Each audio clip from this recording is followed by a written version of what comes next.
Bonjour à tous, ici Thomas Amoudi et je vais vous parler de photographie. Aujourd'hui on va parler de notre compréhension des images. J'ai soif. Putain j'ai honte, hein. C'est pas mon bec verseur là pour développer et graduer, c'est un verre Guinness. Quand ma meuf me l'a offert, je lui ai dit que je mettrais jamais rien d'autre dedans que de la Guinness, parce que je suis un peu toc-toc et un verre Guinness faut mettre de la Guinness, et là je bois de l'eau dedans.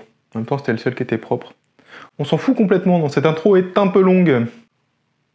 Cette vidéo, elle va parler de ce livre, qui est un de mes livres préférés, que je trouve vraiment fondamental en photographie, qui s'appelle Leçons de photographie de Stephen Shore.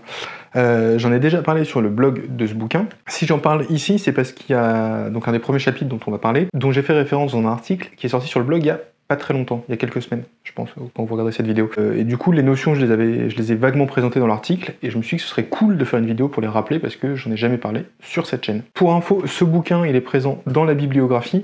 La bibliographie, c'est quoi? La bibliographie, c'est la grande liste de livres qui est sur le blog, que je mets à jour très régulièrement, qui contient plein de conseils de lecture, classés par thème, etc. S'il y a vraiment un truc que je fais à mettre dans vos favoris et à checker de temps en temps quand vous voulez lire des bouquins, c'est vraiment celui-là. Je mets le lien dans la description. Avant toute chose, on va présenter l'auteur comme il se doit. Stephen Shore, c'est un photographe américain, qui en français s'appellerait Stéphane Pore.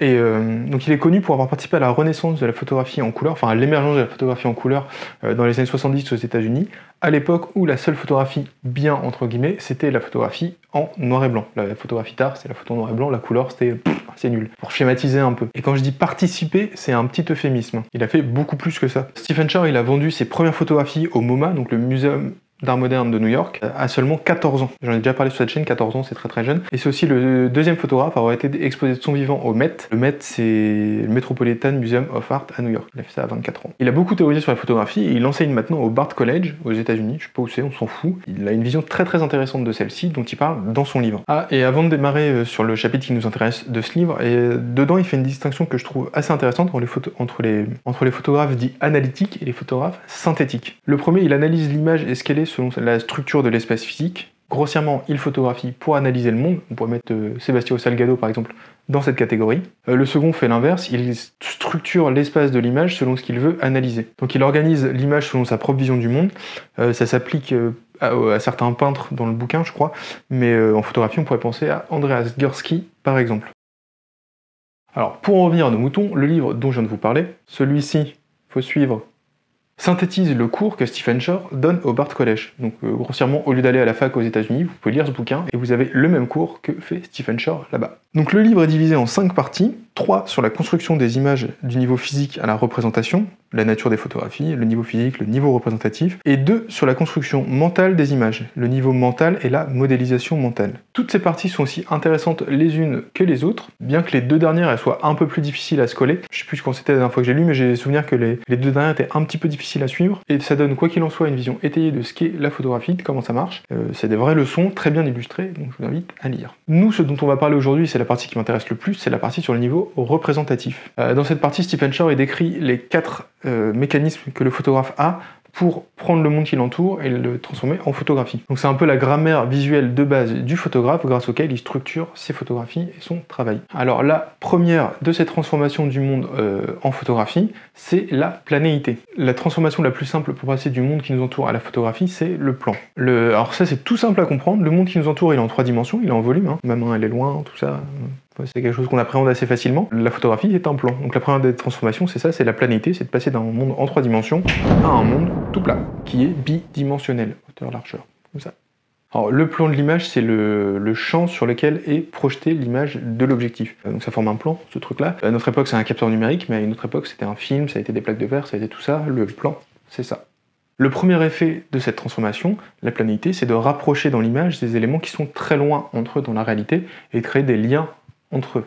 C'est le cas dans l'image que je vous montre à l'écran. Au-dessus du panneau, il y a un nuage par exemple. Là, ce sont 2 éléments qui sont très loin dans la réalité et qui ont été rapprochés par la photographie. Chaque mouvement du photographe déplace des objets dans le plan et produit ces rapports entre les objets du plan. Un pas à gauche ou un pas à droite, et hop, l'image qui était parfaitement lisible devient confuse. Là, c'est le drame. Ce plan, il peut être de différentes natures, il peut être complètement opaque et arrêter le spectateur d'entrée de jeu. Là, c'est ce que vous voyez dans la photo de Thomas Truth. La nature bloque l'entrée et ça ferme l'entrée du spectateur dans l'image. On nous voit des feuilles et c'est tout, on peut pas aller plus loin. Ou au contraire, ce plan, il peut être transparent et inviter le spectateur à rentrer dans l'espace de l'image. Shor qualifie d'illusionniste parce que on peut pas vraiment rentrer dans cet espace et que de toute façon c'est une image en 2 dimensions. Mais dans cette photographie du Panthéon à Rome de Thomas Strauss, vous le voyez très bien, c'est très ouvert, très spacieux et on s'imagine rentrer dedans assez facilement. Le deuxième élément de la transformation du monde en photographie, il est encore une fois hyper évident pour tout le monde, c'est le cadrage. Là c'est logique, la photographie elle a des bords alors que le monde il en a pas. Et ce cadre il définit le contenu de la photographie. Il regroupe tous les éléments qui vont attirer l'attention du photographe et qu'il a décidé de mettre dedans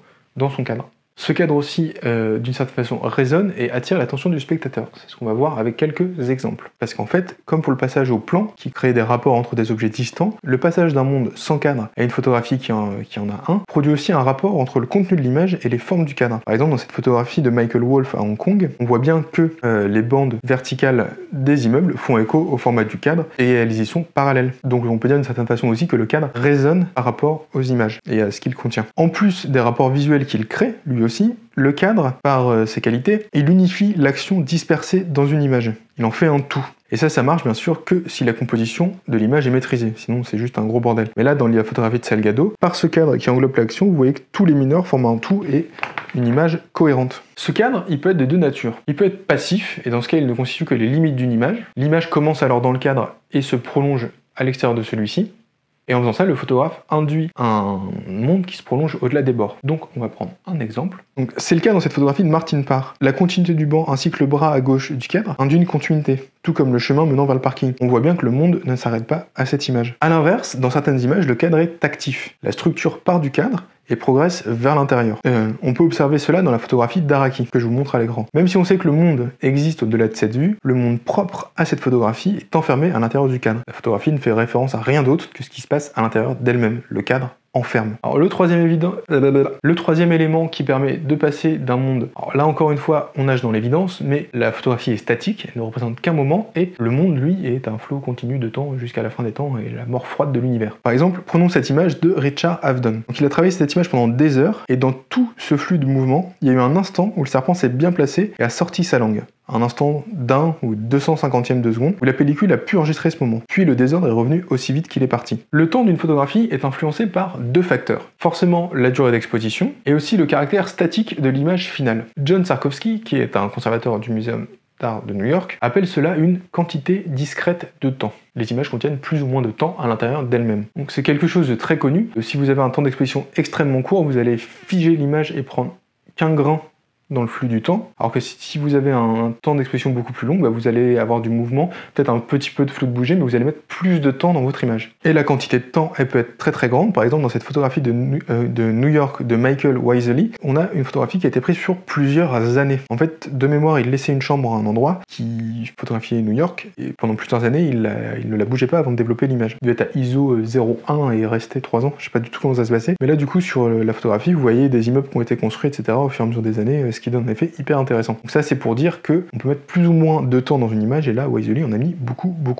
Le quatrième élément, non, on peut peut-être faire mieux que ça. Le quatrième élément qui permet de passer du monde aux images, c'est la mise au point. En effet, l'appareil photo, il donne pas une vision monoculaire depuis un certain point de vue, il donne une hiérarchie entre les différents éléments de l'image. Il donne cette hiérarchie en définissant qu'un seul plan de netteté, généralement parallèle au plan de l'image, et qui permet d'isoler un sujet parmi tous les éléments. L'attention du spectateur est naturellement captée par cette zone de netteté, comme dans la photographie de Joel Meyerowitz, que vous voyez ici, où c'est le premier plan qui est net. Ce plan, par contre, il n'est pas toujours parallèle au plan de l'image. Dans les anciens appareils à souffler, ou plus actuellement dans les objectifs à bascule destinés à l'architecture, ou via la technique du freelancing, ce plan il peut être décalé jusqu'à devenir perpendiculaire au plan de l'image. C'est ce que vous pouvez voir par exemple dans la photographie de Groover, où il est un petit peu décalé et il n'est pas vraiment parallèle au plan de la photographie. La seule façon d'éliminer la hiérarchie entre les différents éléments d'une image produite par la mise au point, c'est de photographier un sujet dont le plan est parallèle au plan de l'image. C'est le cas dans l'image que je vous montre ci-dessous, qui est une vieille photo à moi. La mise au point est la même sur toute l'image, il n'y a pas d'élément qui ressort plus qu'un autre via la mise au point. Il n'y a pas d'effet de hiérarchisation. Personnellement, j'ai beaucoup appris en lisant ce bouquin, notamment le chapitre sur la représentativité dans les images. Pour ceux qui ont dormi, c'est ce dont on vient de parler. Shor, il a vraiment ce talent d'arriver à rendre évident des choses qu'on avait un petit peu réussi à sentir avant et de mettre les bons mots sur sur les bons concepts. Donc c'est vraiment un livre que je conseille